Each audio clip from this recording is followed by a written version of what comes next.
আবারও Copa America মেসির পরপর দুবার চ্যাম্পিয়ন আর্জেন্টিনা, ফাইনালে হার কলম্বিয়ার। পরপর দুবার কোপা আমেরিকা জিতলো আর্জেন্টিনা, ফাইনালে কলম্বিয়াকে হারালো তারা। যদিও পুরো ম্যাচ খেলতে পারলেন না লিওনেল মেসি, চোট পায়ে মাঠ ছাড়তে হয় তাকে। চোট পেয়ে যখন লিওনেল মেসি মাঠ ছাড়লেন তখন স্টেডিয়ামে আর্জেন্টিনা সমর্থকদের চোখে জল। কোপা আমেরিকা জেতার জন্য যে খেলোয়াড়ের উপর তারা ভরসা করেছিল সেই তিনিই তো তখন মাঠ ছেড়ে বেরিয়ে যাচ্ছে। নিজেকে ধরে রাখতে পারলেন না মেসিও, বেঞ্চে বসে হাউ হাউ করে কাঁদলেন, ঠিক যেভাবে 2016 সালের ফাইনালে চিলির বিরুদ্ধে টাইব্রেকারে প্লান্টি ফসকে কেঁদেছিলেন তিনি। তবে সেবার হারের বোঝা মাথায় নিয়ে বিদায় নিতে হয়েছিল তাকে। এবার মেসিহীন আর্জেন্টিনা জিতল, লাউতারা মার্টিনেজ জেতালেন মেসির আর্জেন্টিনাকে।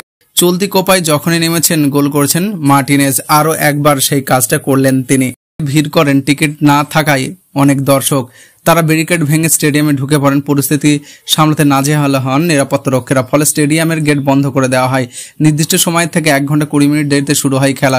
ক্রস ধরে বক্সের মধ্যে থেকে শট মারেন ইলিয়ানো আলভারেজ, কিন্তু গোলে রাখতে পারেনি তিনি। পরের মিনিটে কলম্বিয়ার বক্সে ঢুকে পড়েন ট্যাগুলিকার ফিকো, তিনিও গোলের মুখ খুলতে পারেনি। প্রাথমিক চাপ সামলে আক্রমণে উঠতে শুরু করে কলম্বিয়া। গতি ও শক্তি দুইই ব্যবহার করেছিল তারা। আর্জেন্টিনা ফুটবলারদের গতি পরাস্ত করেছিল হামেস রদ্রিগেজ, লুই দিওজেগা। 6 মিনিটের সুযোগ চলে আসে কলম্বিয়ার কাছে। বক্সের বাইরে থেকে শট মারেন কাবাডো, তার শট পোস্টে লেগে বেরিয়ে যায়। প্রান্ত ধরে আক্রমণ করেছিল কলম্বিয়া। প্রতিটি বলের জন্য পেস ফুটবলাররা আর্জেন্টিনার খেলার গতি কিছুটা কমানোর চেষ্টা করেছিল, কিন্তু পারছিলেন না। মেসি দি মারিয়া বল ধরতে কলম্বিয়ার 2-3 জন ফুটবলার তাকে ঘিরে ধরেছিলেন, ফলে বল বেরিয়ে যাচ্ছিল। প্রথম 20 মিনিট সেভাবে দেখা যায়নি মেসিকে। 20 মিনিটের মাথায় প্রথমবার দলগত আক্রমণ তুলে আনে আর্জেন্টিনা। বক্সে ঢুকে শট মারেন মেসি, যদিও ডিফেন্ডার ও গোলরক্ষক যৌথ প্রচেষ্টায় তা আটকে যায়। 30 মিনিটের পরে আরও কয়েকটি সুযোগ তৈরি করে কলম্বিয়া আর্জেন্টিনার গোলে নিচে থাকা এলিয়ান মার্টিনেজকে পরাস্ত করা সহজ ছিল না। মেসিকে দেখে মনে হচ্ছিল 100% সুস্থ নন তিনি। তার মাঝেই 36 মিনিটের মাথায় শট মারতে গিয়ে চট পান মেসি। বেশ কিছুক্ষণ পড়ে থাকেন তিনি, পরে আবারও মাঠে নামলেন একটু গরমেশির মেসি। কিছুটা গা বাঁচিয়ে খেলার চেষ্টা করছিলেন, কলম্বিয়ার ফুটবলারদের মাঝে মাঝে ফাউল করছিলেন, ফলে খেলার গতি থমকে যাচ্ছিল। প্রথমার্ধে বাকি সময় আর কোনো গোল আসেনি। গোলশূন্য অবস্থায় ঘুরতে যায় দুই দল। দ্বিতীয়ার্ধে শুরু থেকে একই পরিকল্পনা নিয়ে খেলতে নামে কলম্বিয়া, সেই প্রেসিং ফুটবল। তবে দ্বিতীয়ার্ধে খেলার ধরন কিছুটা বদলায় আর্জেন্টিনা, তারাও গতি বাড়িয়ে খেলার চেষ্টা করে। কলম্বিয়া ফুটবলারদের শারীরিক ক্ষমতা আছে, একটু হলেও পিছিয়ে পড়েছিল আর্জেন্টিনা। 53 মিনিটের মাথায় কর্নার থেকে ফাঁকার হেড করার সুযোগ পান ডেভিডসন সানচেজ, কিন্তু গোলে বল রাখতে পারেনি তিনি।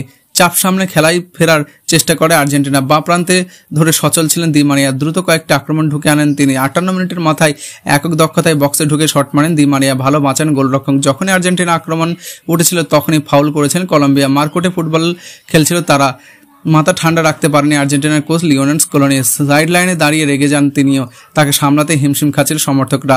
64 মিনিটের মাথায় বড় ধাক্কা খেল আর্জেন্টিনা। প্রথমার্ধে চোট সামলে দ্বিতীয়ার্ধে নামলে ভালো দেখাচ্ছিল না তাকে। একটি স্পিন টানতে গিয়ে নিজেই পড়ে যান তিনি। বোঝা যাচ্ছিল যে হামিনস্টিমের চোট লেগেছে।